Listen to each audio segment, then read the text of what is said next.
به نام اون که جان را فکرت آموخت.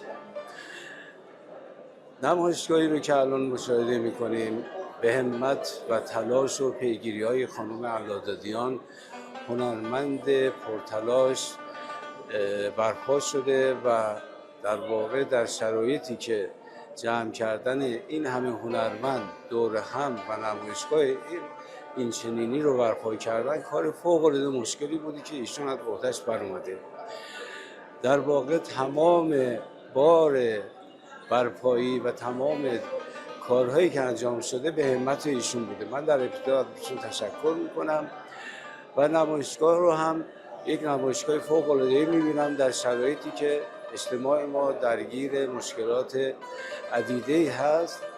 دیدار هنرمندان در این گالری که خاطرات تاریخی رو بیان میکنه یک پدیده فوق‌العاده دلنشینه برای همه هنرمندان.